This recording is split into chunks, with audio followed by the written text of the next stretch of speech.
Cher Sergueï Viktorovitch, bonjour. Bonjour. Merci au nom des abonnés du dialogue franco-russe et de tous nos auditeurs d'avoir choisi le temps pour nous. Notre dialogue d'aujourd'hui est très important pour nous tous, pour les francophones, qui regarderont cette interview à un moment où les relations entre la Russie et la France se détériorent. Et à la fin de l'interview, selon la tradition, nous avons choisi une question d'un abonné. Il y a eu beaucoup de réactions. Je vous transmettrai volontiers tous les messages de nos téléspectateurs. Nous sommes au dialogue franco-russe, donc pour nous, bien sûr, les relations entre la France et la Russie sont une priorité. Si vous le voulez bien, nous commencerons par les sujets qui sont le plus fréquemment discutés dans les médias français depuis de nombreux mois et, malheureusement, dans le contexte du conflit en Ukraine. La première est que l'armée russe frappe délibérément des cibles civiles de l'Ukraine. Et le deuxième sujet, probablement la déclaration la plus populaire en ce moment, venue officiellement du président français Emmanuel Macron, qui a annoncé cet été que la Russie avait choisi la France comme ennemie. Plus tard, le chef d'état-major a également repris l'idée, disant que la Russie se prépare à une guerre à grande échelle avec les pays de l'OTAN dans quelques années.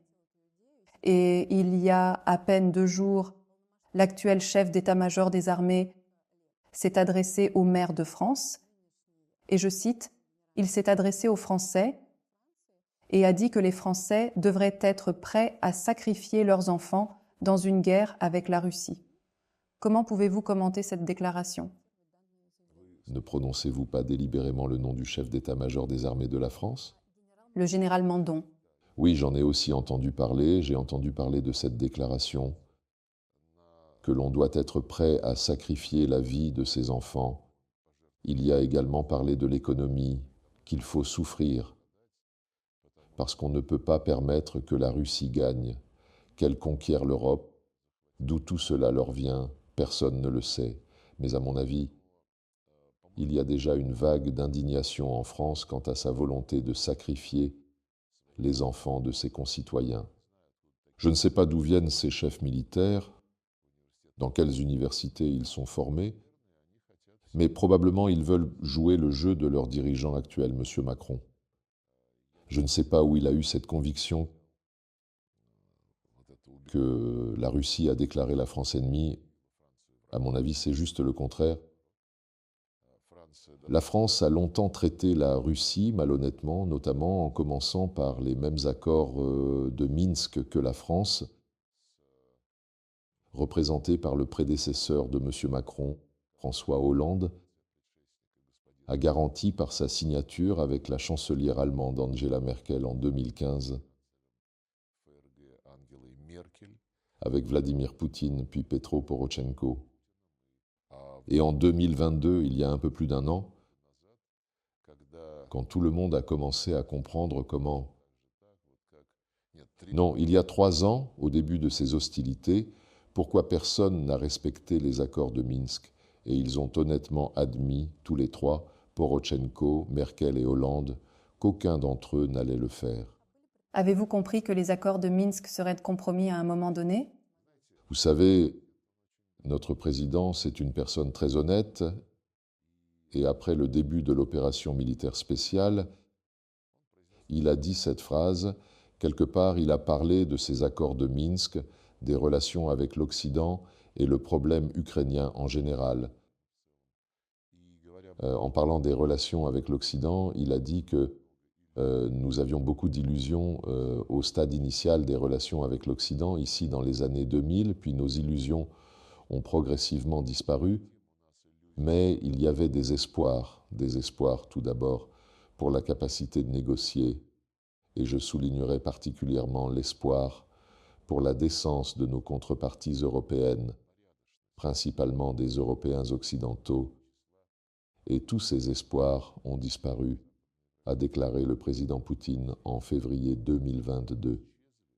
Il n'y en aura plus, comme dans nos relations avec l'Ouest, jusqu'en février 2022. C'est une déclaration très forte. Elle souligne tout d'abord que jusqu'en février 2022, avant que nous comprenions que nous n'avions pas d'autre choix que de lancer une opération militaire spéciale, cet espoir était encore vif. et il a été incarné dans des initiatives concrètes. En décembre 2021, au milieu d'une situation où l'Occident déclarait dans le monde entier que la Russie préparait une intervention, il était nécessaire de l'empêcher. Bill Burns, le directeur de la CIA de l'époque, est venu nous voir pour nous mettre en garde. Nous avons honnêtement dit que nos tâches consistent avant tout à empêcher la création de menaces militaires de la part de l'OTAN à nos frontières en militarisant l'Ukraine et en la soumettant aux doctrines de l'OTAN, qui ont directement qualifié la Russie d'adversaire, sinon d'ennemi. Et en décembre 2021, afin de montrer quelle alternative existait, nous, au nom du président Poutine, qui, parlant ici au ministère des Affaires étrangères, en novembre 2021, nous a chargé, les services militaires et spéciaux, d'élaborer des projets d'accord, la Russie, l'OTAN et la Russie, les États-Unis, qui garantiraient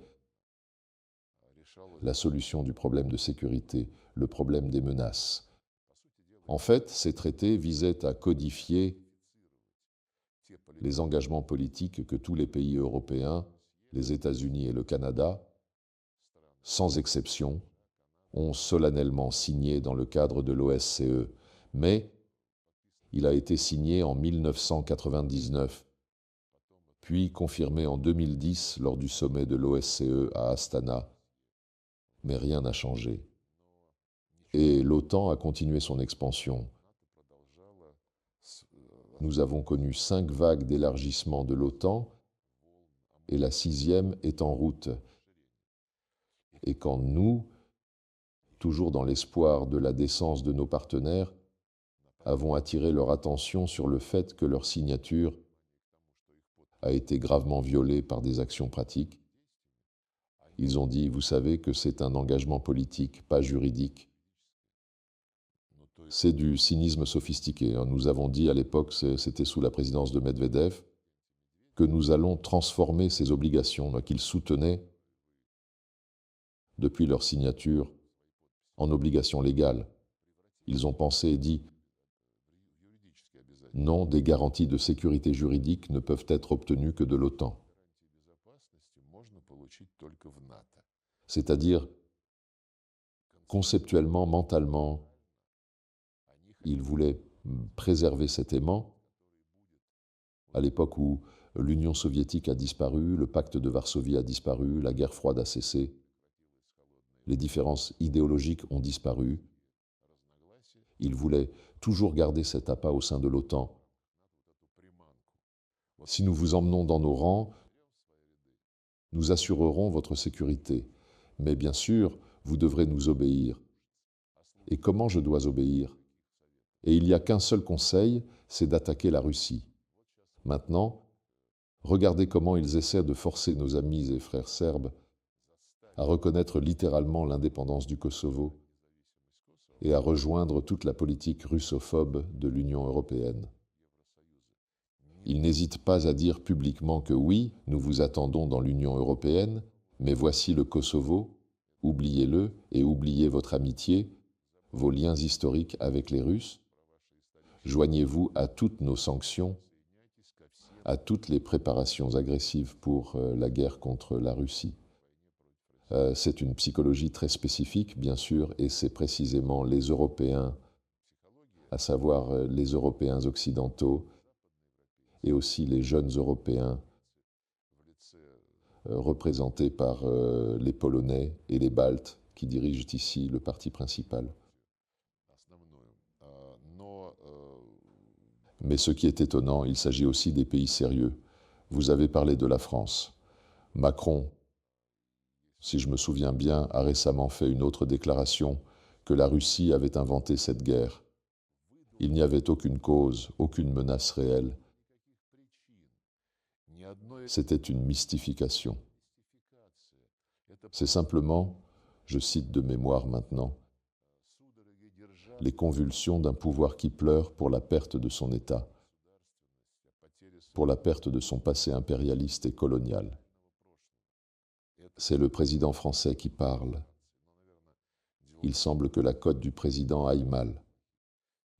Vous avez mentionné le chef d'état-major, et ils ont aussi le ministre de la Défense, M. Pistorius. Il a dit que la Russie attaquerait d'ici 2030. Je suppose que ça pourrait être en 2029 ou même en 2028. À quoi préparent-ils leur peuple? Que c'est inévitable. En France, selon ce que je comprends, toute l'économie est en train d'être réinitialisée. Ils obligent les industries civiles à travailler pour le complexe militaro-industriel, pour le complexe de la défense. J'ai lu que même le système de santé est maintenant militarisé, prêt à travailler sur le terrain pour sauver les soldats français. Mais vous avez également mentionné une citation au sujet du sacrifice des enfants pour la liberté. Liberté, égalité, fraternité. Je pense que Marianne doit se retourner sur toutes ces toiles où elle est représentée. C'est bien sûr une histoire incroyable, mais là encore, rien ne prouve que la Russie va attaquer la France. On est allé à Paris 2 fois. Eh bien, nous les avions libérés, nous les avions aidés à se débarrasser avec le général de Gaulle, avec son mouvement de résistance, à se débarrasser de la honte nationale, après qu'ils aient cédé toutes les positions à Hitler et vécu en buvant du café à Montmartre sous occupation. Mais un point de plus, c'est juste une logique pure que les Européens ne veulent pas entendre. Ils se réjouissent tous que la Russie n'atteigne pas ses objectifs, prenant à peine 100% des terres de pauvres Ukrainiens. Alors n'ayez pas peur, notre armée européenne est beaucoup plus forte. Les Russes n'utiliseront pas d'armes nucléaires et nous vaincrons très facilement la Russie avec des armes classiques. Et nous avons 5 fois plus de gens, 4 fois plus que dans la Fédération de Russie. Mais toutes ces estimations qui caractérisent notre progrès comme lent, comme le reflet de l'état inefficace des forces armées russes, alors comment avez-vous peur de nous? Si selon vous, nous ne pouvons pas prendre le contrôle de l'Ukraine. Et demain, à Paris, Ouais. Pensez-vous qu'il y aura donc l'Europe après l'Ukraine? Où est la logique? Vous voyez, il y a un problème avec les analystes et les politiciens qui vont essayer d'expliquer ce qui se passe honnêtement à leur peuple. Ces élites parient sur la guerre. Ces élites ont lié toute leur carrière politique à ce slogan d'infliger une défaite stratégique à la Russie, d'une manière ou d'une autre. Maintenant, ils veulent nous étouffer avec les sanctions. Ils disent déjà que l'économie russe va craquer et qu'elle ne durera pas longtemps. Nous atteignons déjà nos objectifs. Eh bien, ce sont des gens qui, bien sûr, ont oublié toutes les leçons de la Seconde Guerre mondiale et d'autres situations quand, dans les minutes, dans les heures, dans les années, du besoin de protéger leur pays, leur dignité nationale, leur histoire, l'avenir de leurs enfants. Les gens se sont réunis comme jamais auparavant et ont résolu tous les problèmes. Ce que nous assistons au front, en ligne de contact, le président s'est de nouveau rendu au quartier général de nos forces armées dans le cadre d'une opération militaire spéciale. Et l'information transmise par les médias à la suite de ces réunions parle d'elle-même. Mais l'Europe, je pense que vous savez, ce style arrogant que Macron et Merz professent, sans parler de tous les Belges, des Hollandais et d'un citoyen nommé Rutte, ce style arrogant reflète la confusion. Ils ne savent pas quoi faire, s'ils changent brusquement leur rhétorique, et, suivant l'exemple de dirigeants européens raisonnables comme Viktor Orban et Robert Fico, déclarent qu'il sera nécessaire de parler à la Russie et laissent cesser les paris sur la guerre.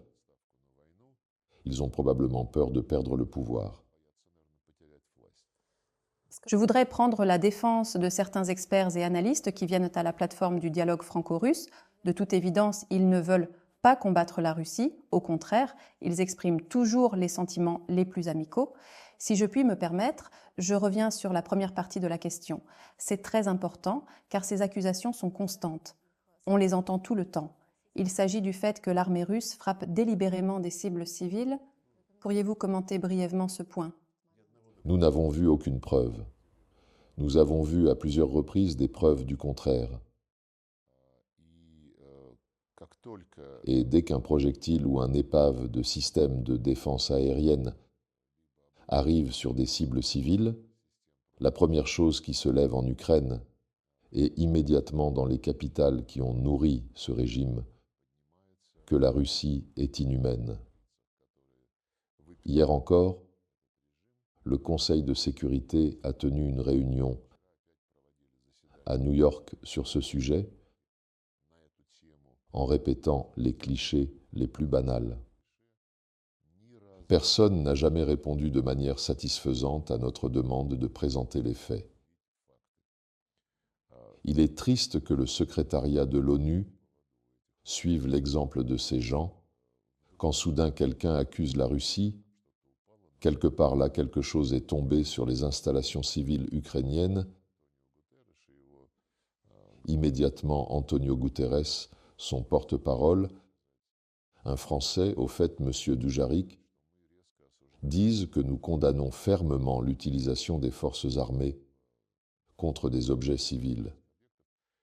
Lorsque des choses évidentes se produisent de la part de l'Ukraine, y compris quand ils ont commencé à bombarder, ils le font depuis plus d'un an, les territoires de la Fédération de Russie, qui n'ont jamais été contestés par personne. Et dans la région de Koursk, il n'y a pas une seule installation militaire. Ils y ont démoli des maisons, des hôpitaux, des jardins d'enfants, des magasins. Le même Dujarric, son patron et d'autres représentants du secrétariat de l'ONU, qui est complètement usurpé par les Occidentaux, disent-ils, vous savez, nous sommes très préoccupés, nous examinons maintenant ces cas. Permettez-moi de vous rappeler qu'au début de l'opération militaire spéciale, il y avait des hurlements à propos de la gare de Kramatorsk. Lorsque le missile est arrivé, de nombreux civils ont été blessés et infrastructures ont été touchées. Ils nous ont immédiatement blâmés.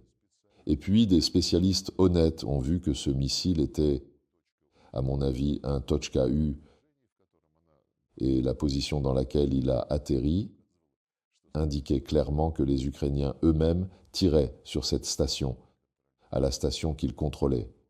Une pure provocation pour nous accuser. Puis il y a eu l'histoire, je ne me souviens pas du nom géographique exact, avec la maternité. Au début. Au début. Mariupol. Mariupol, c'est ça. Et les femmes qui étaient là et qui ont été présentées comme victimes d'agressions inhumaines russes, elles ont expliqué qu'il n'y avait rien de tel. Je ne parle pas de la plus grande mystification à Boutcha du début d'avril. C'était au moment où les négociateurs ukrainiens à Istanbul ont apporté et remis à nos négociateurs les principes de règlement que nous avons adoptés. Ces principes ont été paraphés et nous avons tous convenu de préparer un accord de règlement définitif. Et comme geste de bonne volonté, le président Poutine l'a dit à plusieurs reprises, à la demande de certains intermédiaires occidentaux, nous avons retiré nos troupes de la banlieue de Kiev, y compris la banlieue nommée Boutcha. Pendant 2 jours, il n'y avait pas d'armée russe ni de Russes dans les banlieues. Pendant 2 jours, le maire de Butcha s'est montré sur les écrans, disant que les Russes sont partis ici. C'est notre ville, notre village. 2 jours. Et le 3e jour, tout d'un coup, la BBC, les correspondants, sont venus et ont montré, non pas quelques sous-sols, mais la rue centrale assez large. Il est impossible de ne pas remarquer. Et le long de cette grande rue centrale ont été soigneusement disposés des cadavres les mains liées. Et vous savez, tout semblait très propre en termes de vêtements. Et en avril, le temps est boueux. Ce n'était pas évident sur les vêtements de ces hommes. Immédiatement, il y a des cris, des condamnations, de nouveaux paquets de sanctions. Personne n'a répondu à notre proposition d'enquêter. Et depuis, nous nous battons, comme on dit, comme un poisson contre la glace. Et nous vous demandons de nous parler de Butcha, parce qu'une fois qu'ils ont enlevé la mousse de propagande, Butcha, personne ne veut en entendre parler et s'en souvenir. Chaque année, lorsque je viens à New York pour l'Assemblée générale en 2022, 2023 et 2024, et cette année parlant au Conseil de sécurité, je regarde dans les yeux du secrétaire général, Antonio Guterres, et je dis, si nous pouvons au moins obtenir une liste des personnes dont les corps ont été montrés dans l'émission de la BBC comme victimes d'atrocités de l'armée russe. Je suis gêné pour lui, il est un homme respecté. Il dit, vous savez, nous avons de telles règles. Cette affaire est dirigée par le Haut Commissariat aux droits de l'homme. Je lui ai dit qu'on y avait envoyé une lettre officielle. Ils disent qu'ils ont des règles, qu'ils ne peuvent divulguer des renseignements confidentiels s'ils peuvent causer des dommages moraux ou autres aux survivants. Je ne vais même pas commenter, c'est juste une honte pour une organisation qui, quand elle en a besoin, publie n'importe quel fait. Mais vous savez, cacher les noms de ceux qui ont été clairement utilisés, dont les corps ont déjà été utilisés pour la provocation, c'est un aveu. C'est pourquoi nous sommes bien conscients du fonctionnement de la machine de propagande occidentale, de la façon dont elle peut sortir des informations anti-russes et russophobes. Nous avons une position très claire sur chaque cas. Si vous avez des doutes, les représentants de l'ONU et de la Croix-Rouge, nous sommes prêts à nous asseoir et à écouter les faits que vous pouvez nous présenter, les faits que vous avez à votre disposition. Dès que vous leur offrez cela, ils disparaissent de la circulation.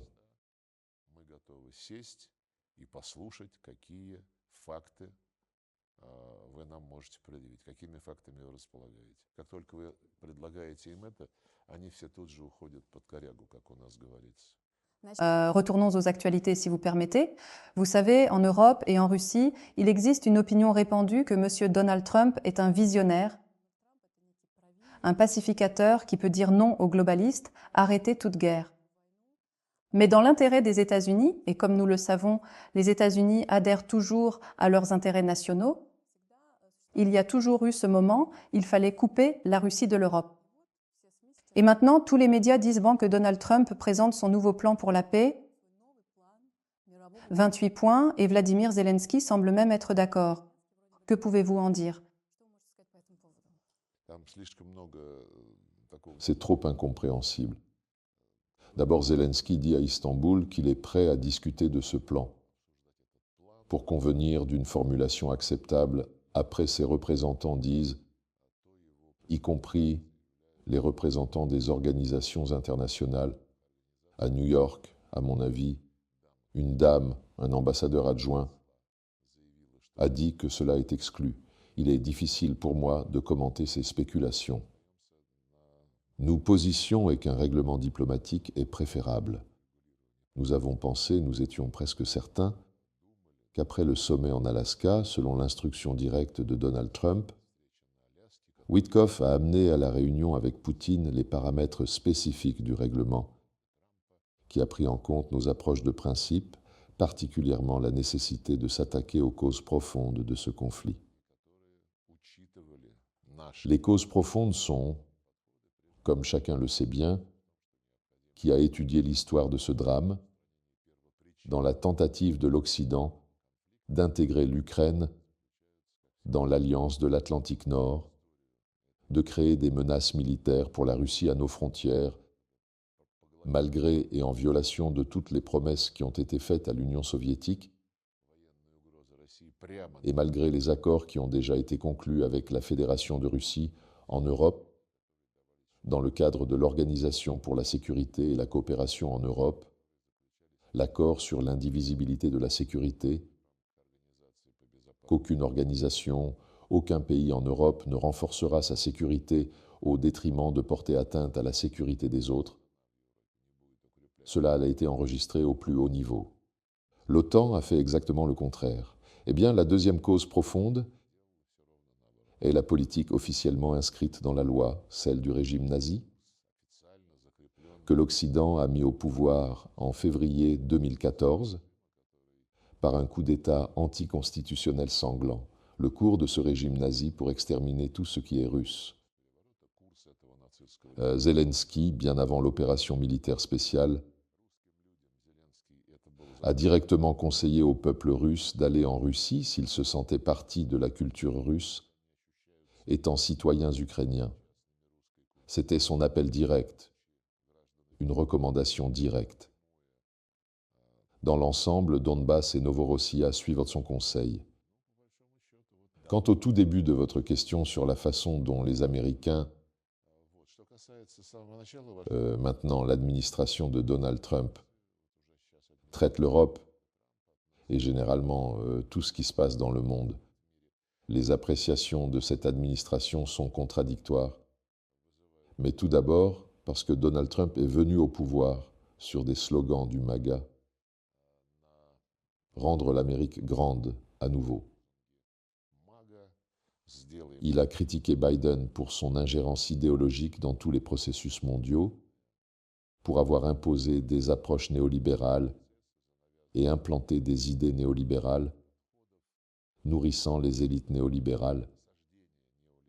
Et il a dit que les États-Unis ne feraient pas ce genre de choses sous lui, sous Donald Trump.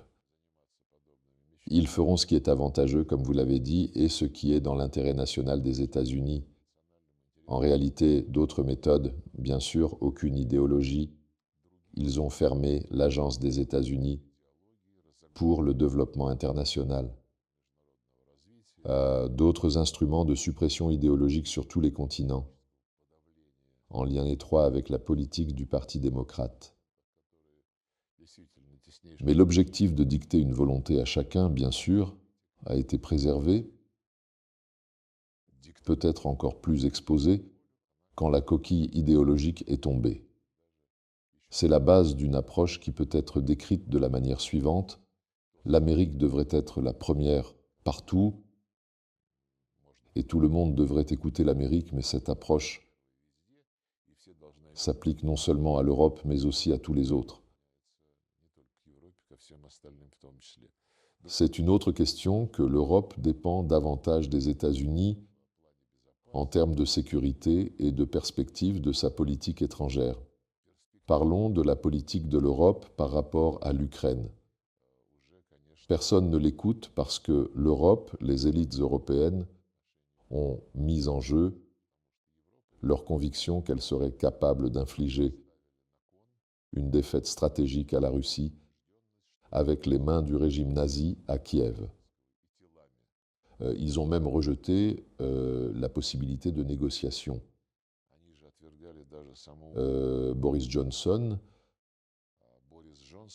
en avril 2022, a simplement interdit à Zelensky de signer le document qui avait déjà été paraphé, qui était fondé sur les principes de règlement proposés par les Ukrainiens eux-mêmes. Voilà donc le rôle de la Grande-Bretagne, elle s'est manifestée ainsi. Les Britanniques aiment manipuler l'Europe, tout comme les États-Unis. Mais le fait que tout le processus de sanctions, qui n'a pas été lancé par Donald Trump, même s'il avait également imposé des sanctions contre la Russie pour les affaires ukrainiennes, ou sous le prétexte des affaires ukrainiennes dans son premier mandat, mais elles ont été imposées massivement déjà sous Biden, et les Européens, en matière de sanctions, sont en avance sur tous les autres.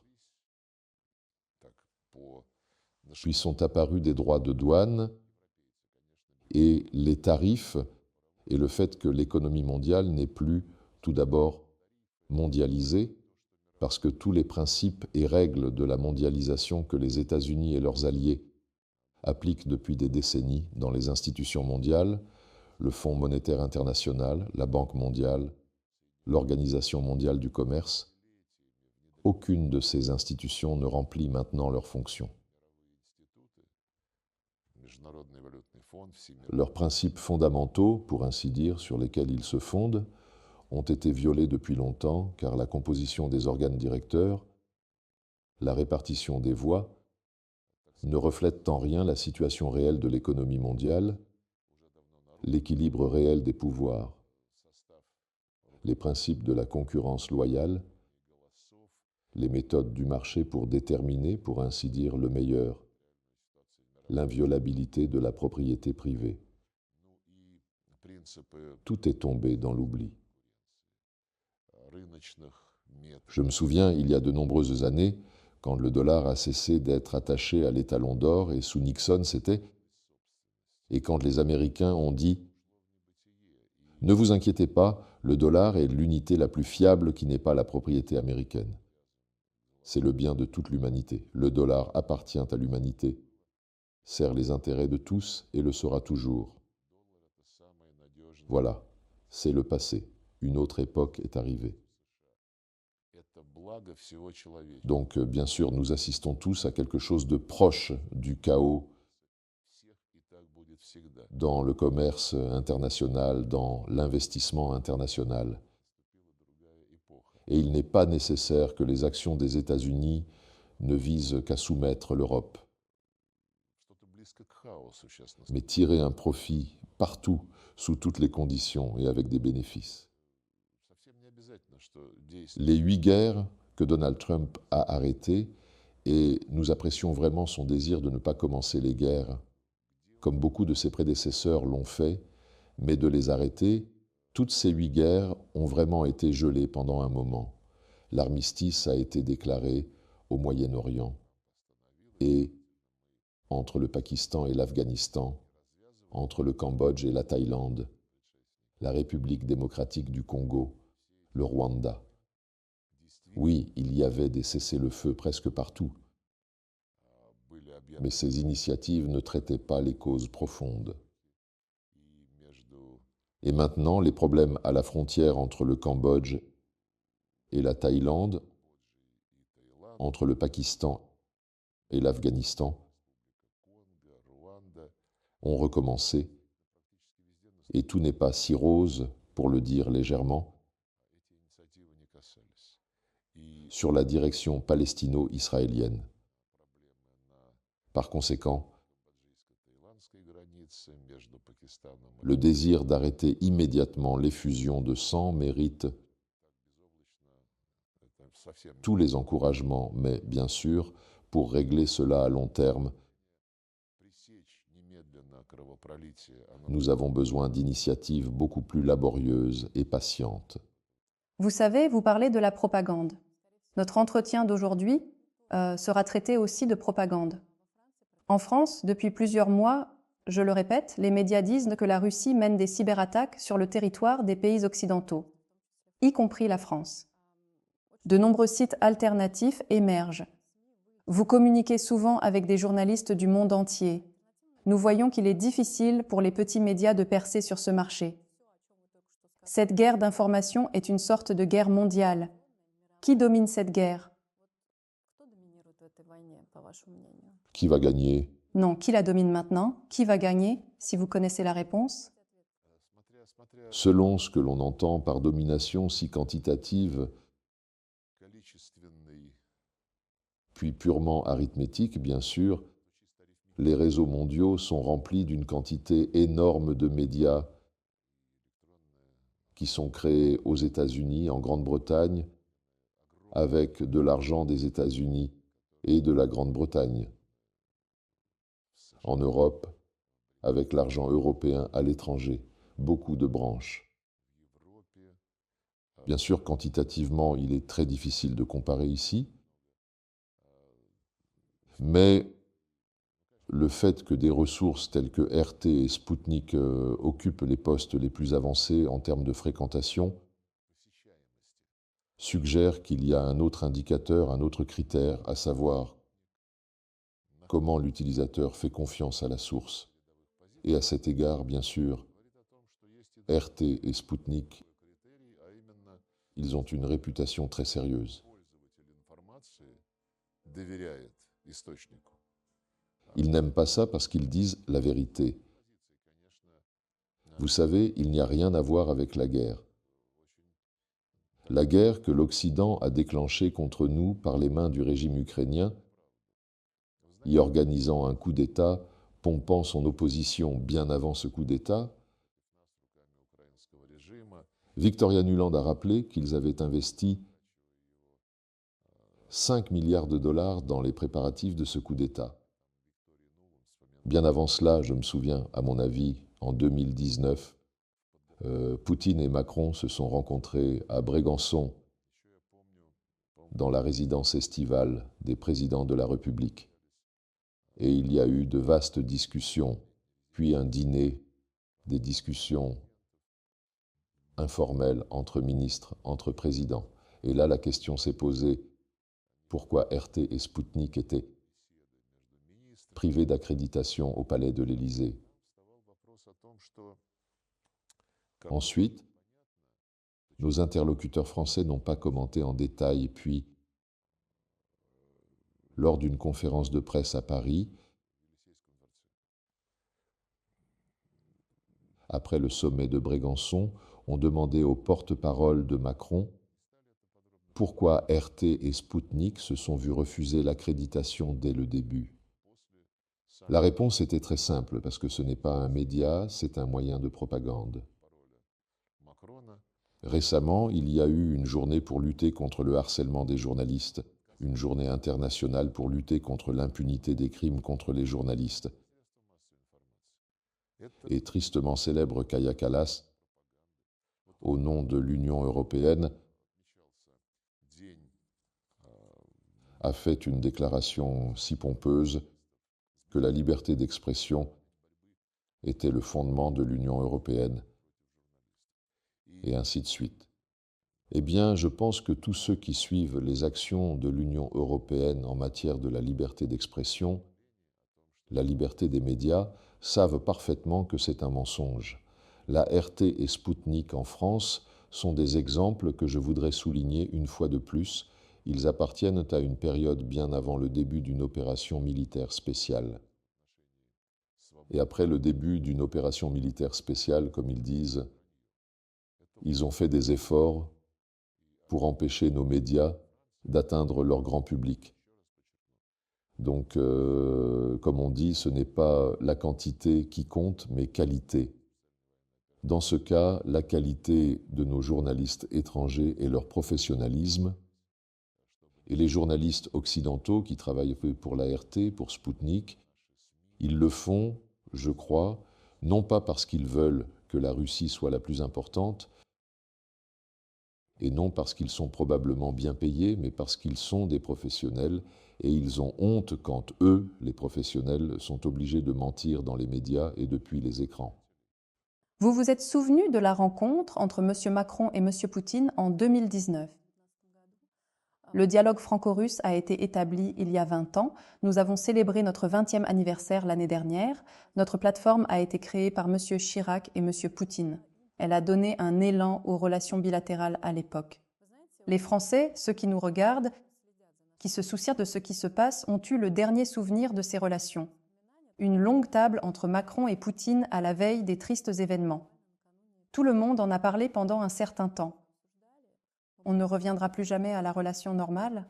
Une longue table pleine de nourriture? Non, elle était vide. Mais c'était après le début d'une opération militaire spéciale. Mais c'était avant, je pense que c'était en janvier 2022, Non, c'était avant, avant. bien sûr. Mais malheureusement, c'est la dernière fois. C'était en pleine pandémie. Vous savez, ce n'est pas comme si c'était difficile pour moi de commenter, je ne veux même pas commenter, parce qu'on nous dit constamment que vous avez trahi certains idéaux européens. Toutes les preuves suggèrent que ce sont eux qui ont trahi leurs idéaux, tout ce qui a été enregistré dans la même organisation pour la sécurité et la coopération en Europe.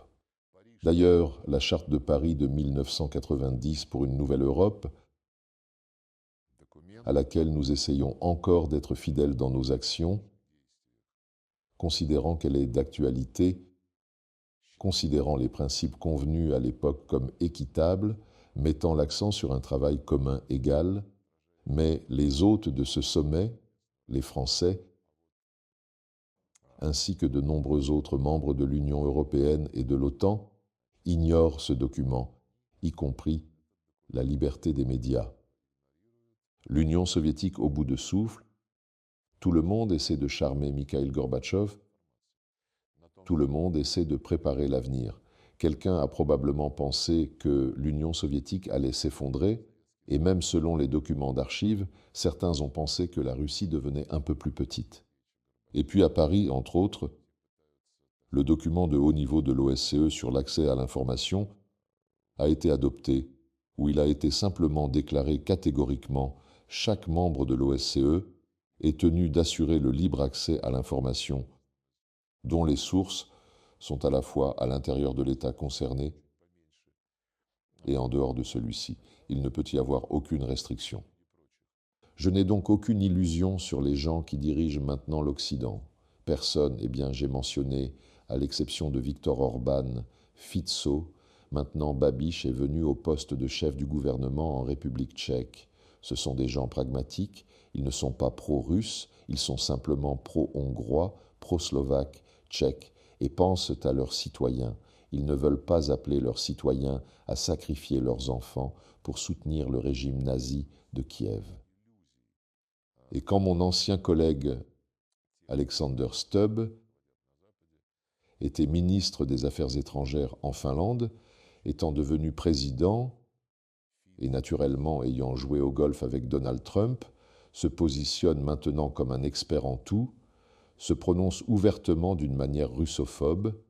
Vous voyez, après tout, de longues décennies de neutralité de la Finlande, ils n'ont pas noyé les germes qui, en général, prennent leurs racines dans le passé nazi de l'État finlandais, quand ils, avec Hitler, ont occupé l'Union soviétique, organisé le blocus de Leningrad, ont été impliqués dans des atrocités, dans le nettoyage ethnique.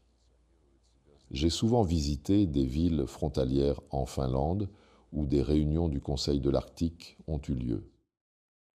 Citoyens, les habitants des territoires frontaliers, ils n'avaient pas de visa, pouvaient aller séjourner chez les voisins, organiser des festivals de cinéma, de chant et de danse, en famille, comme on disait, et tout Tchéa a été annulé d'un seul coup.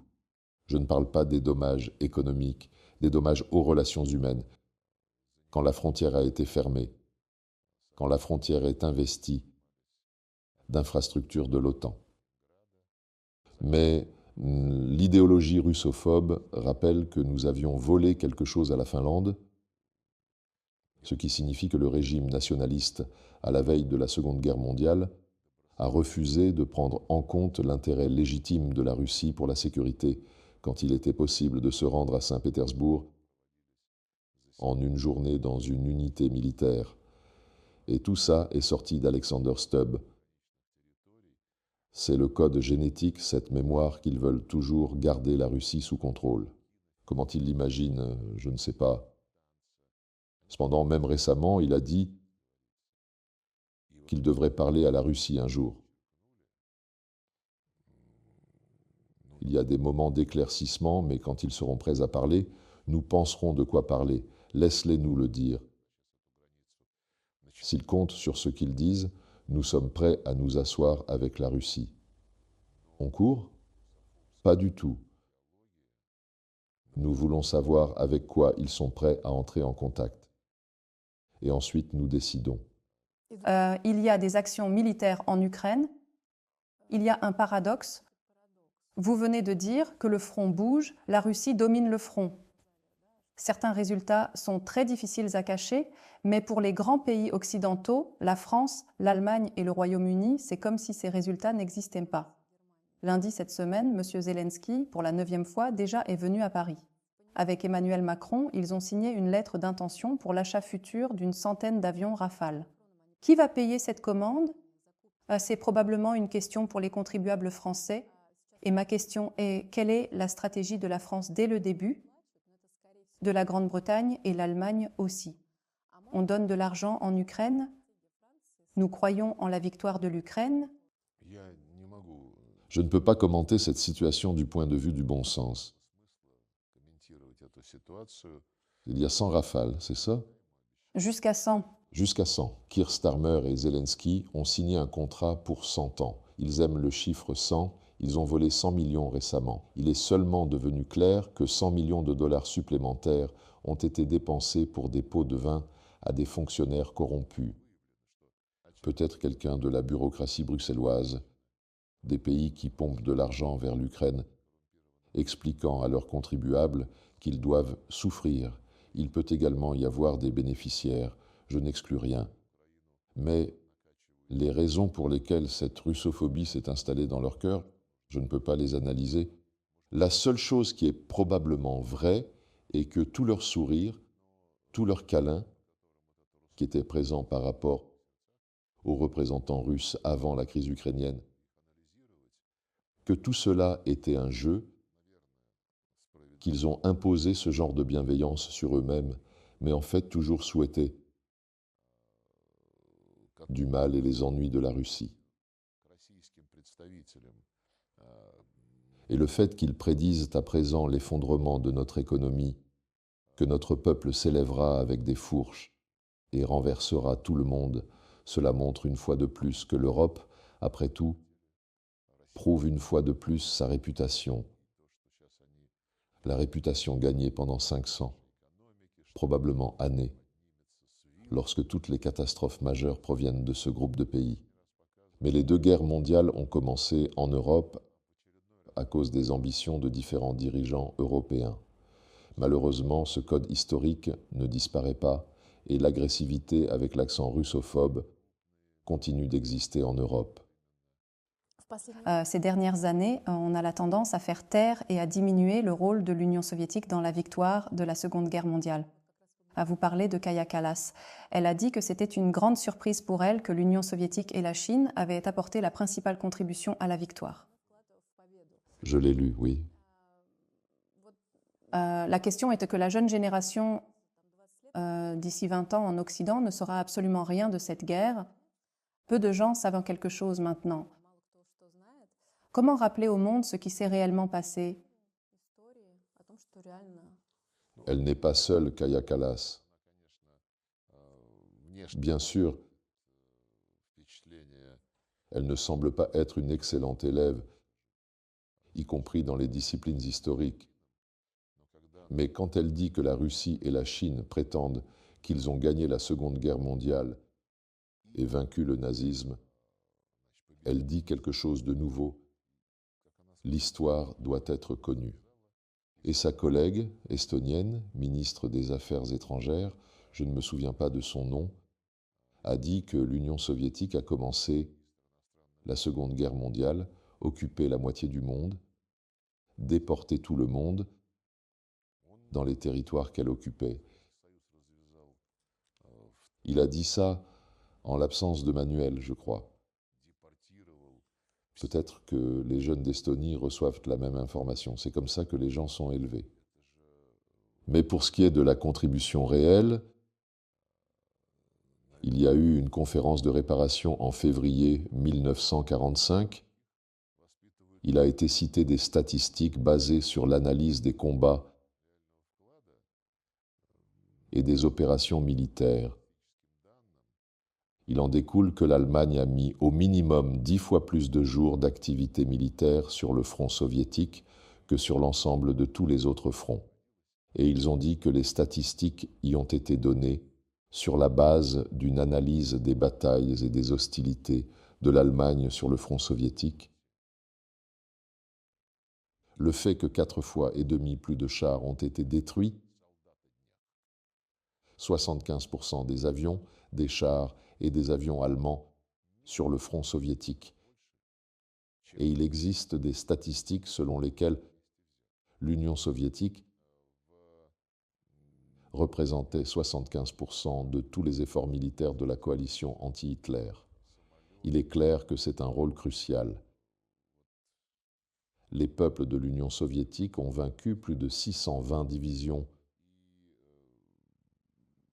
dont plus de 500 étaient des divisions allemandes.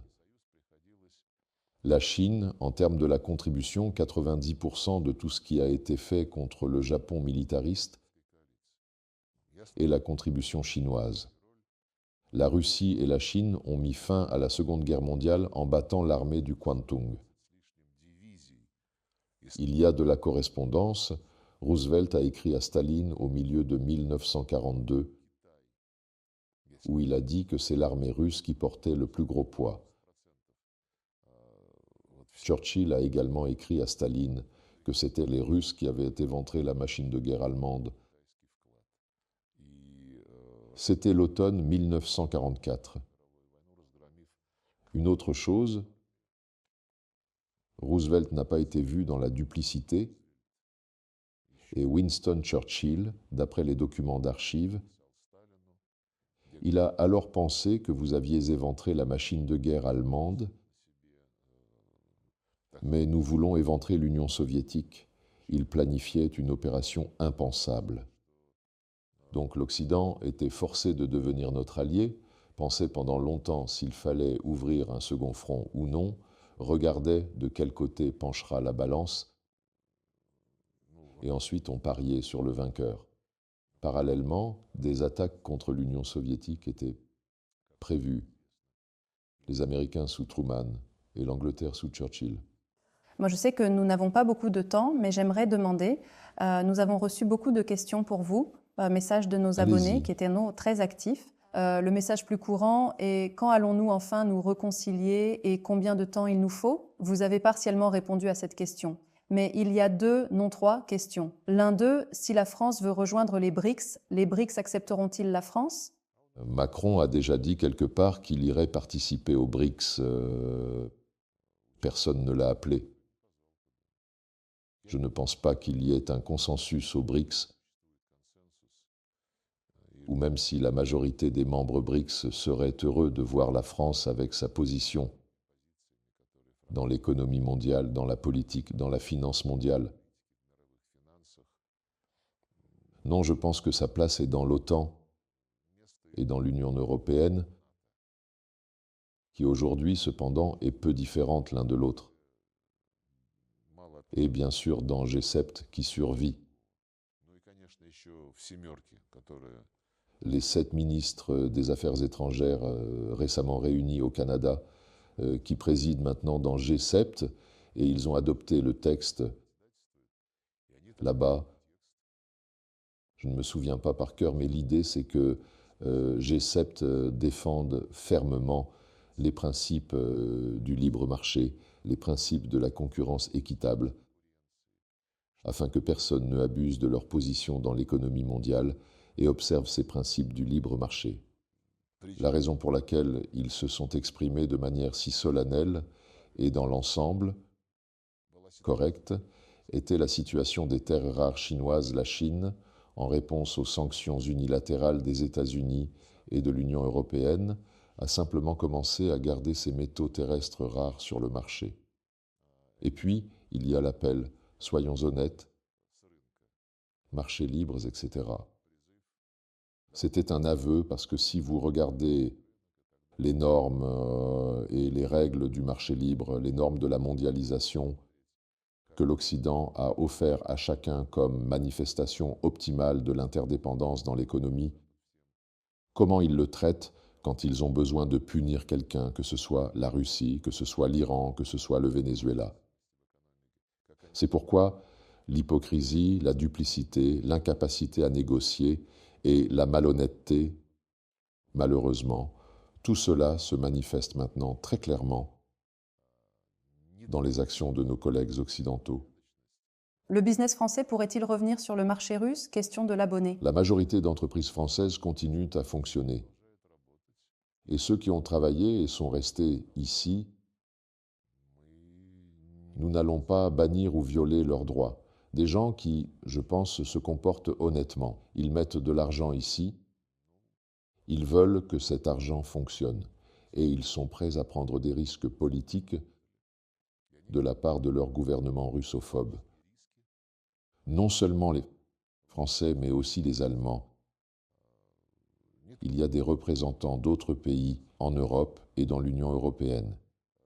Et même selon nos statistiques, il y a plus d'entreprises qui sont restées que celles qui avaient fui la Russie. Et ceux qui se sont enfuis ont libéré des niches, là ils ont fermé leurs affaires de façon différente. Mais le président a parlé à ce sujet. Il a dit « Ceux qui sont partis, et si cette niche est déjà occupée, alors quand vous voulez revenir, désolé, mais ceux qui vous ont remplacé, ils sont une priorité pour nous. Parce que dans les temps difficiles, ils mettent leurs intérêts commerciaux en premier et pas la politique. » Au fait, je lis de temps en temps dans les réseaux sociaux, il y a un certain nombre d'entreprises qui enregistrent leur nom ici en Russie. C'est un moment positif. Et la dernière question philosophique, probablement étant donné l'époque dans laquelle nous vivons, avez-vous déjà regretté d'être devenu diplomate? Je n'y ai jamais pensé. La vie a évolué ainsi et le travail est très intéressant. Et je n'ai pas le temps d'y réfléchir à ce que je le regrette ou non. Mais j'aime être en train de réaliser les phénomènes vraiment historiques, les changements que nous voyons sur la scène internationale. Si je réussis, et mon équipe est ici, au bureau central, et dans l'appareil étranger, j'en suis très fier et je voudrais remercier tous mes collègues. Tout au long de cette crise des relations avec l'Occident, je crois que tout notre collectif a fait preuve d'unité. Beaucoup s'attendaient à ce que quelqu'un s'enfuit ou soit tenté par des pots du vin. Des services spéciaux à l'étranger et sur le continent européen ont essayé à maintes reprises de recruter directement nos diplomates. Il n'y a qu'un seul cas où ces tentatives ont été couronnées de succès et un employé de Suisse est allé quelque part et est maintenant dans l'oubli. Il y a un vilain mouton dans chaque troupeau. Mais je le répète encore une fois, tout comme le président souligne que la guerre déclenchée contre nous par l'Occident à travers l'Ukraine a uni notre peuple et nous a permis de nous débarrasser de ceux qui n'étaient pas sincères dans leur relation avec leur patrie. Mais de la même manière, notre personnel, le personnel du ministère des Affaires étrangères, est uni, efficace et concentré sur les résultats. Nous ressentons toujours le soutien de notre président, qui détermine notre politique étrangère dans les divers domaines de la vie internationale. Merci beaucoup, Sergueï Merci à vous. Viktorovitch. Merci beaucoup pour votre temps.